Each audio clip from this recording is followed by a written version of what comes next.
ज्ञान चारित्राणि मोक्ष मार्ग, यानी सम्यक दर्शन, सम्यक ज्ञान और सम्यक चारित्र, यही मोक्ष मार्ग है। इसका मतलब सीधा ये है कि तीनों में से कोई एक मोक्ष मार्ग नहीं बनता। यानी अकेला सम्यक दर्शन मोक्ष मार्ग नहीं है, अकेला सम्यक ज्ञान ये भी मोक्ष मार्ग नहीं है, और अकेला सम्यक चारित्र ये भी मोक्ष मार्ग नहीं है। और इसी तरह दर्शन ज्ञान चारित्र भी मोक्ष मार्ग नहीं है। सम्यक दर्शन, सम्यक ज्ञान और सम्यक चारित्र, ये तीनों मिलके मोक्ष मार्ग बनता है। इसलिए आप यहाँ पे पहला द्वंद्व समास किया, आप देख सकते हो, दर्शन ज्ञान चारित्र, અને તાની बहुवचन છે, बहुवचन है, यानी इसलिए दर्शन ज्ञान चारित्राणी। અને ये कैसे है दर्शन ज्ञान चारित्र? तीनों सम्यक है। अब सम्यक का अर्थ क्या? सम्यक यानी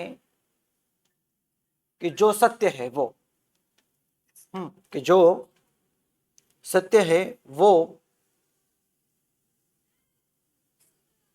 सम्यक है, जो भगवान ने बताया है वो सम्यक है। कल हमने किनके शासन के अंदर ये महात्मा हुए हैं इसकी हमने बात की थी। आर्य सुहस्ती जी, उनके शिष्य सुस्थित आचार्य, उनके शिष्य इंद्रदिन्नाचार्य, उनके शिष्य दिन्नाचार्य, उनके शिष्य शांति श्रेणिक,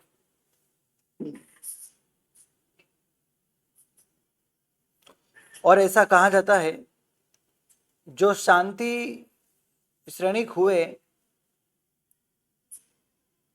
वहां से एक उच्च नागरिक नाम की शाखा निकली।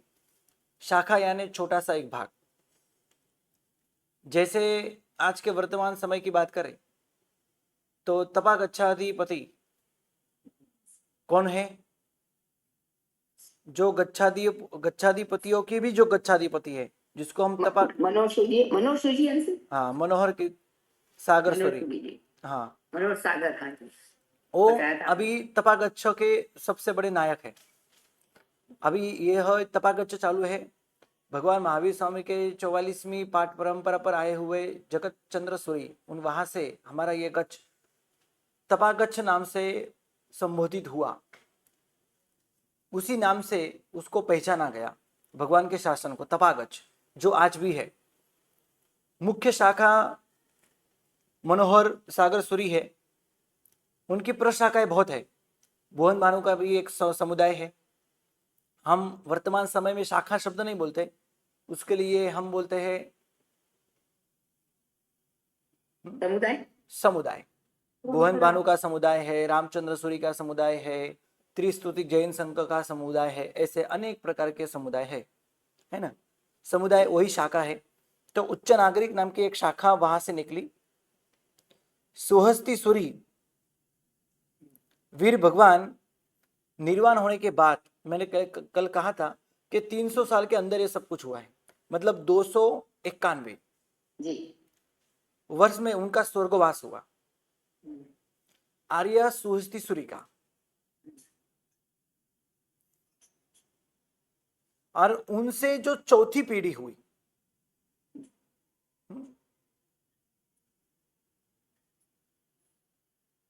और उनसे चौथी शाखा के अंदर उमा स्वाति जी महाराज हुए। कल मैंने सब आपको शाखा प्रशाखा के बारे में बात की थी।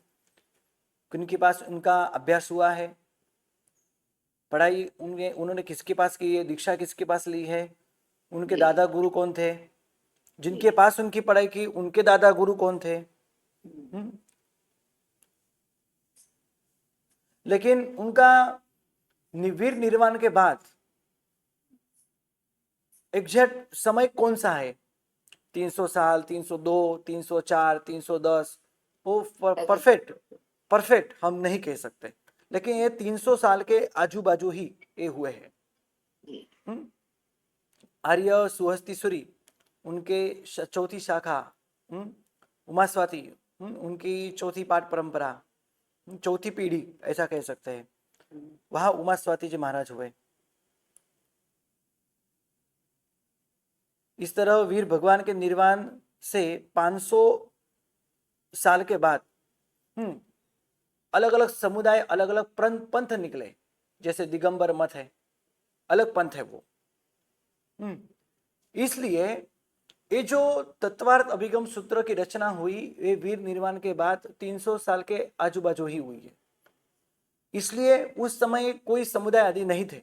इसलिए ऐसे महान तत्वार्थ अधिगम सूत्र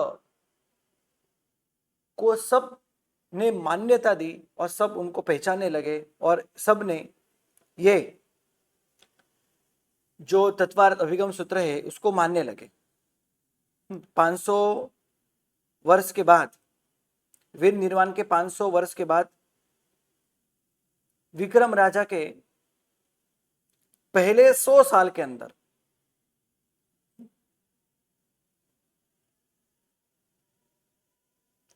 और दूसरे 100 साल के अंदर, ये दोनों के बीच ही, मतलब 200 साल के अंदर ही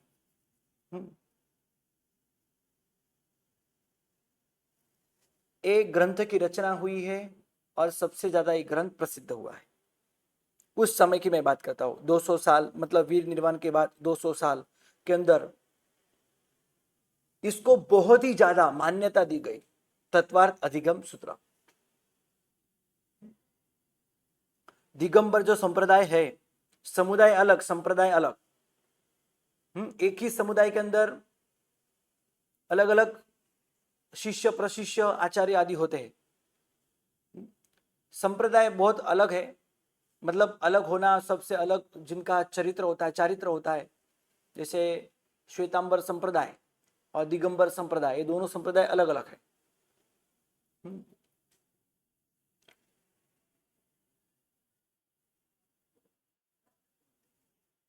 और दिगंबर संप्रदाय जो है, वो दिगंबर संप्रदाय के जो मुख्य स्वामी थे, उन्होंने तत्वार्थ ऊपर एक सर्वार्थ सिद्ध नाम की टीका भी रची है। और ऐसा कहा गया है कि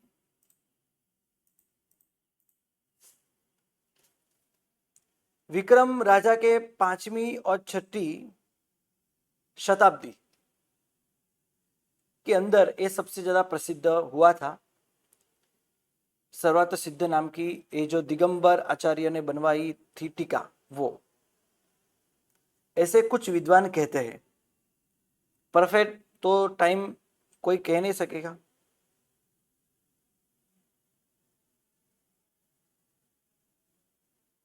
और इसी तरह ये जो ग्रंथ है, अनेक आचार्य भगवंतों ने यथाशक्ति इसके ऊपर टीका भी रची है।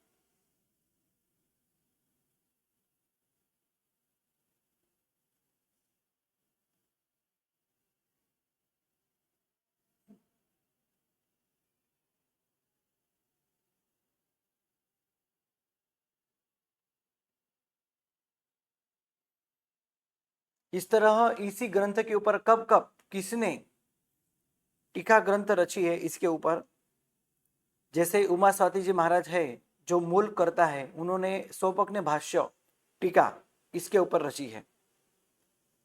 सिद्धसेन गणिकृत भाष्य अनुसारिणी विस्तृत टीका भी रची है।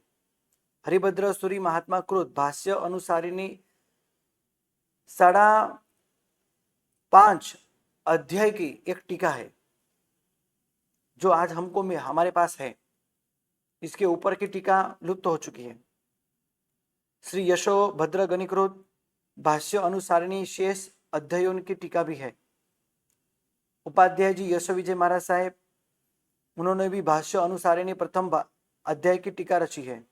मलय गिरिकृत भाष्य अनुसारिणी टीका अभी उपलब्ध नहीं है। दर्शन सूरी, उन्होंने भी अति विस्तृत टीका इसके ग्रंथ के ऊपर उन्होंने रची है। और देवगुप्त सूरी उन्होंने भी कारिकाकृत ए तत्वार्थ सूत्र की टीका उन्होंने रची है। उसी तरह दिगंबर संप्रदाय के अंदर भी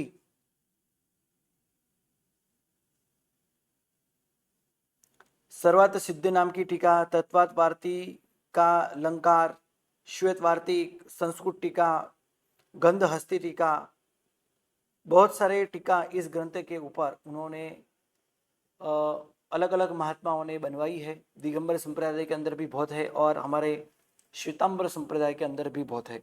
मैंने अभी कहा था कि एक ग्रंथ की रचना होने के बाद 200 साल के अंदर उसको सबसे ज्यादा प्रधानता दी गई थी, यानी वीर निर्वाण के बाद 300 से लेके 500 साल तक इसको बहुत प्राधान्यता मिली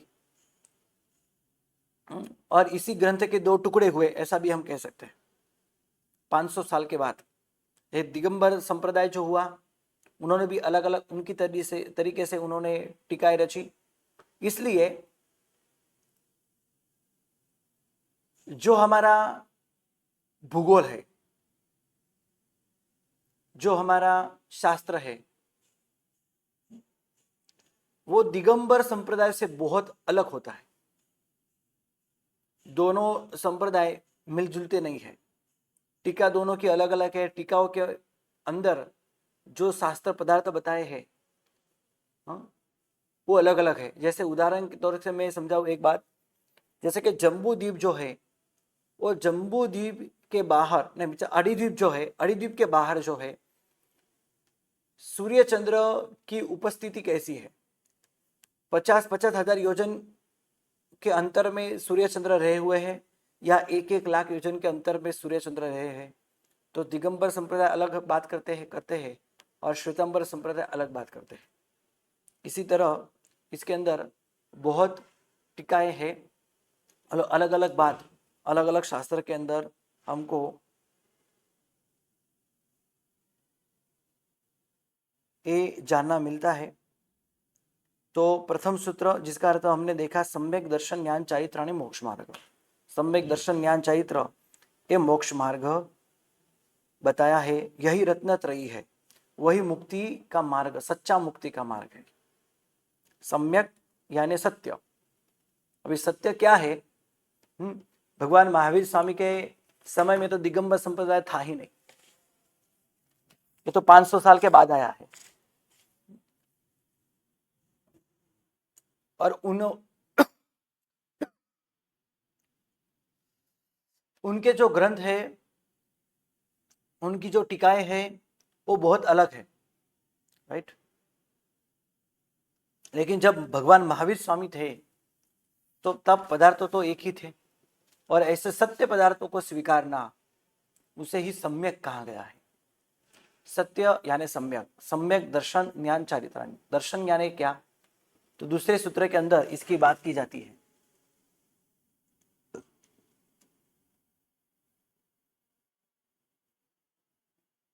तत्वार्थ श्रद्धानम सम्यक दर्शनम। सम्यक दर्शन क्या है, इसकी व्याख्या यहाँ पे उन्होंने दी है। हाँ, इसके पहले किसी को कोई प्रश्न हो तो पूछो, आगे हम बढ़े। इसके पहले किसी को कोई प्रश्न हो तो अभी आप पूछ सकते हो।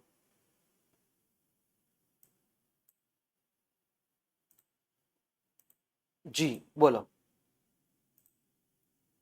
कल भी किसी को प्रश्न थे, तीन जन को प्रश्न थे, पूछे नहीं, टाइम नहीं था, इसलिए आज पूछ सकते हो। नहीं गुरु जी, क्वेश्चन तो नहीं है। हाँ, लेकिन एक कि जो मुझे से रिलेटेड कुछ चेंजेस हुई है तो इसमें हमारे कोर्स में, तो वो उसकी माहिती ग्रुप में शेयर कर दें ताकि हम आगे की तैयारी कर पाए। ओके ठीक है। और कुछ? पेपर की डेट भी। ओके, धन्यवाद गुरु जी। जी इंदिरा बहन। प्रणाम गुरु जी। प्रणाम, बोलो। गुरु जी, बुकમાં એવું લખ્યું છે ઉમા સ્વાતિજી का समय वीर निर्वाण 770 है, 770 बताया है, और जो पूर्वाधरों का युग था वे स्वयं अपने आप को उच्च नागरवाचक के रूप में अपना परिचय देते हैं। बराबर है, ऐसा लिखा है। हाँ, लेकिन इतना अंतर नहीं होना चाहिए, कुछ गलत हो सकता है इसमें। क्योंकि जो प्रथम कालक आचार्य हुए वो भगवान वीर निर्वाण के बाद 300 साल के अंदर हुए, मतलब 300 साल में हुए हैं, राइट। और उमा स्वाति है ना, उनके पहले हो चुके हैं। और अभी मैंने कहा था कि वीर निर्वाण के बाद 291 साल में आर्य सुहस्तीश्वरी उनका निर्वाण हुआ, मतलब वो काल धर्म हुए। उनके बाद ये उमा स्वाति हुए। इतना बड़ा, मतलब 600-700 साल, इतना तो बड़ा नहीं होना चाहिए, कोई प्रिंटिंग मिस्टेक आदि होनी चाहिए, लेकिन तभी भी उनका कब हुए, उनका सच्चा काल कौन सा है ना, इसकी बात किसी को पता नहीं है। ओके, हो सकता है, हाँ हो सकता है, मतांतर भी हो सकता है, या फिर कह नहीं सकते, राइट। लेकिन 300 साल पकड़ के अभी चलो। ओके, कभी शायद किसी को प्रश्न पूछा जाए परीक्षा के अंदर तो 300 याद रखना है, बराबर है, ये थोड़ा सही लगता है, इतना तो नहीं होना चाहिए। ओके, और कुछ प्रश्न किसी को? यानी गुरु जी सबसे पहले भगवान के जाने के बाद जो कोई भी ग्रंथ या आगम कुछ भी बना वो पहला यही था, तत्वार्थाभिगम। फिर ये तत्वार्थाभिगम के ऊपर से ही आधार के हिसाब से और आचार्य मार्ग जब भगवान निर्वाण हुए तब नहीं, भगवान निर्वाण होने के बाद 300 साल के बाद, होने के बाद पहला ये तत्वार्थाभिगम बना। और 300 साल के बाद ये ऐसा एक ग्रंथ बनने के बाद सबसे ज्यादा उसको प्रधानता मिली। 200 साल तक उसको बहुत ज्यादा प्रधानता मिली, आज भी है ना। मतलब इसके सिवा भी, अलावा भी बहुत सारे ऐसे ग्रंथ है ना, लेकिन तत्वार्थ को भी आज भी बहुत मान्यता दी गई है ना। हाँ, किसी को कोई प्रश्न? गुरुजी, हमारे साधु भी जो दिगंबर के लेते हैं ना एग्जाम्स जी, तत्वार्थ के, हाँ, तो देते हैं हमारे साधु। जी जी, हाँ, कहा ना मैंने कि दिगंबर संप्रदाय के अंदर भी ये ग्रंथ बहुत प्रधानता रखता है, मतलब दिगंबर संप्रदाय भी इसको बहुत मानता है। चलो, सम्यक दर्शन का निरूपण यहाँ पे किया है, प्रथम अध्याय और दूसरा श्लोक।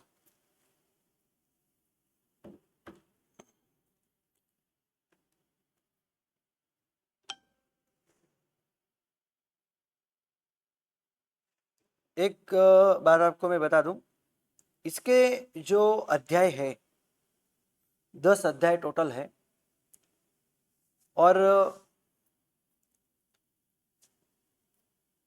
अलग अलग अध्याय के अंदर अलग अलग संख्या में सूत्र बताए गए हैं। टोटल 10 अध्याय यहाँ पे बताए हैं। इसका हम यहाँ पे स्वाध्याय करेंगे। यहाँ पे पहला अध्याय और एक दूसरा सूत्र यहाँ पे बताया है क्या, तो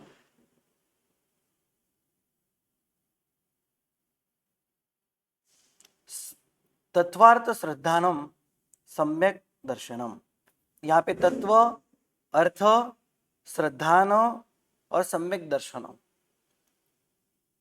4 शब्द इस सूत्र के अंदर है। यानी क्या, तत्व भूत है ना, तत्व रूप जो पदार्थ है उनके ऊपर जो श्रद्धा, वही सम्यक दर्शन है। तत्व रूप पदार्थों की जो श्रद्धा, यानी क्या, यानी जो भगवान ने 9 तत्व बताए हैं, दर्शन, जीव, अजीव, पुण्य, पाप, आश्रव, संवर, निर्जरा आदि, मोक्ष, है ना, ऐसे जो 9 तत्व बताए हैं, ये तत्व रूप जो मूल ऐसे 9 पदार्थ जो है, ऐसे 9 पदार्थों के ऊपर पूरी श्रद्धा रखना, वो सम्यक दर्शन है। वो क्या है? सम्यक दर्शन। सम्यक दर्शन का अर्थ है, ये है कि तत्व के ऊपर, तत्व रूप जो पदार्थ हमको बताए हैं उनके ऊपर पूरी श्रद्धा रखना। तत्व और पदार्थ, ये दोनों में अंतर क्या है? यहाँ पे तत्वभूत पदार्थ ऐसा शब्द लिखा है। 9 तत्व और उनके अलग अलग जो पदार्थ है, जैसे जीव, जीव के कितने प्रकार है? 14 प्रकार बताए हैं, 9 प्रकार बताए, 2 प्रकार बताए, 3 प्रकार बताए, अलग अलग प्रकार बताए हैं। उसी तरह अजीव के 14 प्रकार बताए हैं, उसमें धर्मास्तिका सब पदार्थ बताए अलग अलग। इस तरह मूल जो 9 तत्व है और उसके जो अर्थ है, ये अर्थ के प्रति पूरी पूरी श्रद्धा, जैसे मेरे भगवान ने कहा है वैसे ही ये तत्व है, उसमें कोई डाउट नहीं है, उसमें कुछ गलत नहीं है, उसमें कोई असत्य नहीं है। जो भगवान ने कहा है वो संपूर्ण सत्य है। इस तरह पदार्थ को स्वीकार करना, वही सम्यक दर्शन कहा है। राइट।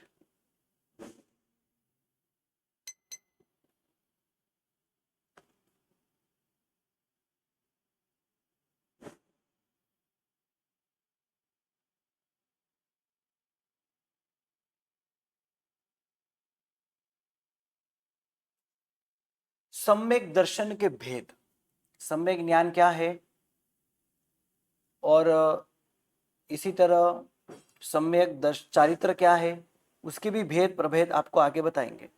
सबसे पहले थोड़ी श्रद्धा के ऊपर बात करते हैं और यहाँ पे बताते हैं सम्यक दर्शन क्या है।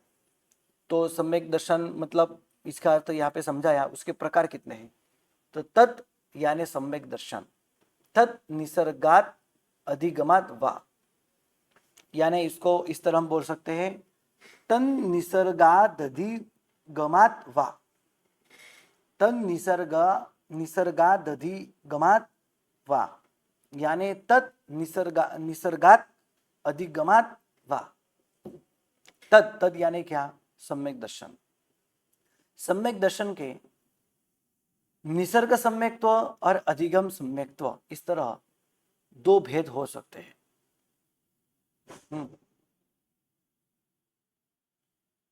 यहाँ पे एक उदाहरण दिया है, जैसे पानी के फुहारे 2 प्रकार के हो सकते हैं, एक स्वाभाविक और एक कृत्रिम। जमीन में जहां पर पानी की सिराएं पसार होती है, वहां हवा के दबाव के कारण छिद्रों में से वह पानी स्वतः उछलता है, जिसे नेचुरल स्प्रिंग अर्थात स्वाभाविक फुहारा कहा जाता है। तब तथा बाग बगीचों में जो पंप आदि मशीनों के द्वारा फुहारा रखा जाता है, उसे हम कृत्रिम फुहारा कह सकते हैं। उसी तरह सम्यक दर्शन के भी इस तरह 2 प्रकार है।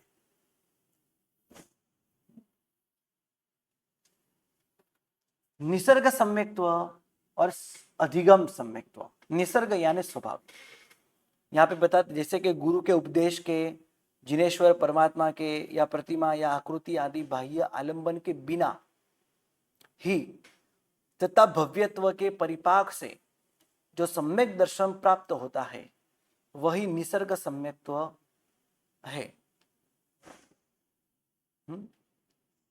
और अधिगम सम्यक्त्व गुरु के उपदेश के, जीवादि तत्वों के या बोध के कारण अथवा जिनेश्वर परमात्मा की प्रतिमा के आकृति आदि बाह्य आलंबन से जो सम्यक दर्शन प्राप्त होता है, वह अधिगम सम्यक दर्शन है।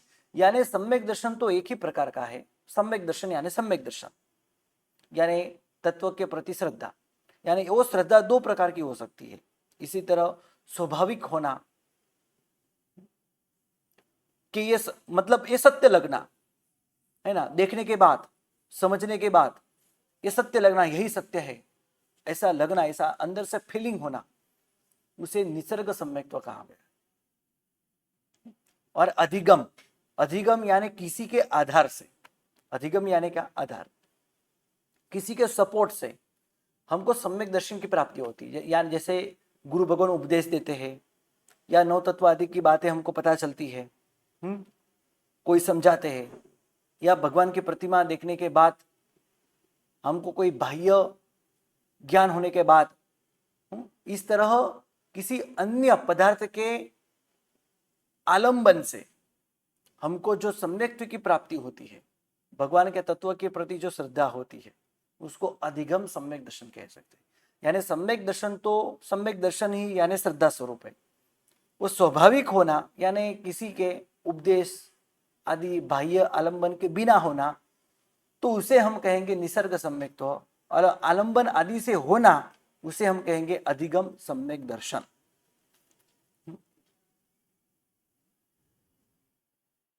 यहाँ पे बताया है सम्यक दर्शन की प्राप्ति बाह्य और अंतरंग दो प्रकार के निमित्त से होती है। गुरु उपदेश आदि बाह्य निमित्त है और विशिष्ट शुभ परिणाम अंतरंग निमित्त है। विशिष्ट शुभ परिणाम से हमको अंदर से ही फीलिंग आ जाती है कि यह सत्य है और ये गलत है, इसी को मानना चाहिए और इसी को नहीं मानना चाहिए। ये आत्मा के लिए, सबके लिए हितकारी है और ये सबके लिए अहितकारी है। ऐसा नेचुरल अंदर से फीलिंग होना, स्वाभाविक होना, उसे निसर्ग सम्यक्त्व बताया है। और अधिगम सम्यक्त्व उसके ऑपोजिट है। सम्यक्त्व की प्राप्ति जीव कैसे करता है, इसकी बात आपने कर्म ग्रंथ के अंदर समझी ही होगी, नहीं तो इस चित्र के माध्यम से भी आप समझ सकते हो, लेकिन ये थोड़ा कठिन भी है। मैंने आपको कर्म ग्रंथ के अंदर जो बताया है, सिखाया है, आपको शायद पता ही होगा, किसी ने नोट डाउन किया होगा, किसी को याद होगा, तो वो चित्र आपको याद रख लेना है, वो बहुत सरल है, राइट।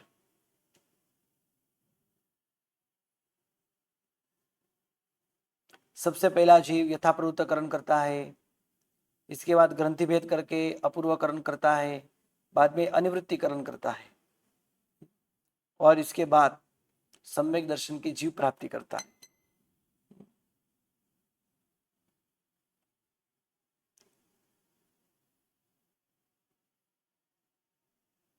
आत्मा के अंदर जब सम्यक दर्शन का प्रकाश फैल जाता है, तो आत्मा के अंदर जो मिथ्यात्व मोहनीय कर्म थे उसके 3 पार्ट बन जाते हैं, 3 विभाग बन जाते हैं। उसी को हम सम्यक मोहनीय, मिश्र मोहनीय और मिथ्यात्व मोहनीय कहते हैं। जो पुद्गल वैसे के वैसे ही रहे हैं और मिथ्यात्व मोहनीय है। जो पुद्गल की शक्ति आधी कम हो चुकी है वो मिश्र मोहनीय के पुद्गल कहे जाते हैं, और जिनकी शक्ति बहुत ही कम हो चुकी है, नहीवत है, उसको हम सम्यक्त्व मोहनीय के पुद्गल कहते हैं। जब हमको सम्यक्त्व की प्राप्ति होती है तब सबसे पहली बार जीव उपशम सम्यक्त्व की प्राप्ति कर लेता है, और अंतर्मुख के बाद उसको क्षयोक्षम सम्यक्त्व की प्राप्ति हो सकती है। और जब क्षयोक्षम सम्यक्त्व की प्राप्ति होती है तब यह सम्यक्त्व मोहनीय उदय में आता है। और इसी के कारण कभी कभी हमको शंका कुशंका होती है, क्या सचमुच में भगवान थे? सचमुच में ये 300-400 साल पहले, हजारों साल पहले, 2200 साल पहले ऐसे अद्भुत ग्रंथों की रचना हुई है? ऐसे कोई 14 पूर्वधर भी थे? भगवान महावीर स्वामी थे, जम्बू स्वामी थे या नहीं? ऐसी शंका और कुशंका हमको इसी सम्यक्त्व मोहनी के प्रबल से होती है। जब हम आज का पदार्थ जैसे गूगल मैप में देखते हैं, अन्य साधनों में देखते हैं कि हमारा विश्व कैसा है, वो देखने के बाद, और हम 14 राजलोक देखते हैं ग्रंथों के अंदर पूरा विश्व कैसे दिखता है वो देखते हैं, तो इसमें बहुत जमीन आसमान का बहुत बड़ा अंतर है। उसमें सत्य क्या है, असत्य क्या है, वो जल्दी समझ में नहीं आता। ये हमारे लिए ये सम्यक तो मोहनीय कर्म उदय में है, इसी के कारण हमको ये सब कुछ ऐसे शंका कुशंका होती है। लेकिन ऐसी शंका जिज्ञासा से हो तो अच्छी बात कही गई है। सम्यक तो मोहनीय का इसमें क्षय होता है। जो हमारी जिज्ञासा हमको मानना हो, समझना हो, तो सम्यक तो मोहनीय का क्षय होता है, लेकिन इसके अंदर अरुचि पूर्वक हमको श्रद्धा हो, किसने देखा, जो देखा उसको वो तो चले गए, अभी देखने से क्या फायदा, जो है उसको मान लो, स्वीकार कर लो, ऐसा ही चलो, ऐसा ही जीवन जीवो। अभी ऐसे ग्रंथों आदि पढ़ने से क्या लाभ होगा, ग्रंथ पढ़ने से क्या पैसे मिलते हैं क्या, लेकिन हम बिजनेस करेंगे, कहाँ नौकरी करेंगे तो धन मिलेगा, सुखी बनेंगे, मतलब सुख पैसे के अंदर देखना, समृद्धि के अंदर, धन धान्य में देखना, ये सब, ये दृष्टि चेंज होती है।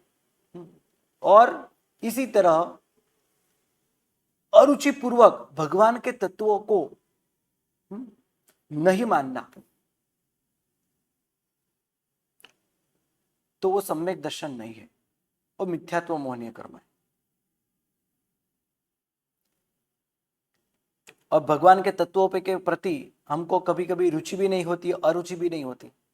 नहीं भाई, ये पदार्थ तो अभी साइड में रखो, जानना भी नहीं है और कुछ करना भी नहीं है। हो सकता है ऐसे ही समय में हमको मिश्र मोहनीय कर्म उदय में आ जाए कि भगवान के तत्वों पर रुचि भी नहीं है और अरुचि भी नहीं है। कभी कभी हम इस तरह का करते हैं, नहीं अभी नहीं, साइड में रखो, भगवान की बात अभी नहीं। और उसी तरह भगवान के तत्वों के प्रति हमको इस तरह बहुमान भी न होना, रुचि भी नहीं होनी, और उसी तरह अरुचि भी न होना। तो ऐसे समय में हमको मिश्र मोहनीय कर्म उदय में रहता है। सम्यक तो मोहनीय कर्म उदय में हो तो सम्यक तो मोहनीय मतलब मोहनीय सम्यक तो गुण हमारा चला नहीं जाता, लेकिन मिश्र मोहनीय और मिथ्या तो मोहनीय हो तो सम्यक तो गुण चला जाता है और हमारा गुण स्थानक भी चेंज होता है। तो इस तरह 3 करण करने के बाद जो सम्यक की प्राप्ति होती है उसे सम्यक दर्शन कहा गया है। और उसके 2 प्रकार है, वो स्वाभाविक भी हो सकता है या फिर इस तरह अधिगम यानी किसी के आलंबन से भी हो सकता है। निसर्ग सम्यक तो जो होता है, ऐसे जीव बहुत कम है, लेकिन अधिगम सम्यक्त वाले जीव सबसे ज्यादा है। इस तरह सम्यक्त की प्राप्ति करना, मोक्ष में जाना अधिगम सम्यक्त्व से, तो उसकी संख्या बहुत है। स्वाभाविक होना, ऐसे कोई तीर्थंकर आदि ही होते हैं, पूर्व भव के अंदर वो इस तरह सम्यक दर्शन आदि की प्राप्ति कर लेते हैं। कोई तीर्थंकर भगवंतों को इस तरह सम्यक दर्शन गुरु के मुख से भी होता है, किसी को स्वाभाविक भी हो सकता है। और आज भी कभी कभी हमको अंदर से फीलिंग होती है, तो वो भी निसर्ग सम्यक तो हो सकता है, कह सकते हैं कि वो निसर्ग सम्यक तो है। स्वाभाविक हमको लगता है कि ये सत्य है और ये असत्य है। कभी कभी हम संसार के अंदर संसार का भयानक स्वरूप आँख के सामने देखते हैं, अनुभव करते हैं जीवन के अंदर, तब हमको लगता है कि नहीं, भगवान ने कहा है कि संसार आसार है, सच बात है। स्पष्ट हमको सामने दिखाई देता है कि संसार कितना भयानक है, संसार कितना गलत है, कैसे पापों से भरा है, कैसे हिंसाओं से भरा है। जब हमको अंदर से फीलिंग होती है वो निसर्ग सम्यक तो कह सकते हैं। और कभी गुरु महाराज समझाते हैं और बाद में हमको ना गुरु महाराज की बात सच है, गलत नहीं है, तो अधिगम सम्यक तो भी हो सकता है। हमको इस तरह सम्यक तो होना, ये दोनों प्रकार के अंदर आ सकता है। राइट, बोलो आज के क्लास में कोई प्रश्न? हमने आज दूसरा श्लोक देखा है, दूसरा सूत्र देखा है। शास्त्र के अंदर एक मत भी है, सर्वप्रथम बार कौन सा सम्यक तो आता है, इसके अंदर थोड़े मतांतर भी है।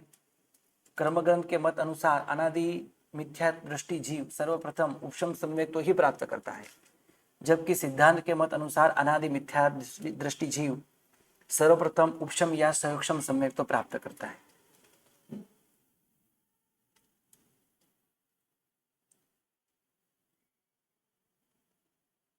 सम्यक्त्व के 5 लक्षण भी बताए हैं, सम, संवेग, निर्वेद, अनुकंपा, आस्तिक्य, इस तरह 5 गुण होना, इससे हम ये समझ सकते हैं कि इसको सम्यक्त्व है।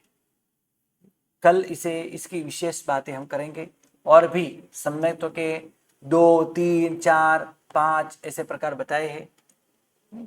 सम्यक्त्व को समझने के बाद, श्रद्धा को समझने के बाद हम आगे बढ़ेंगे, सम्यक दर्शन और सम्यक चारित्र की बात करें।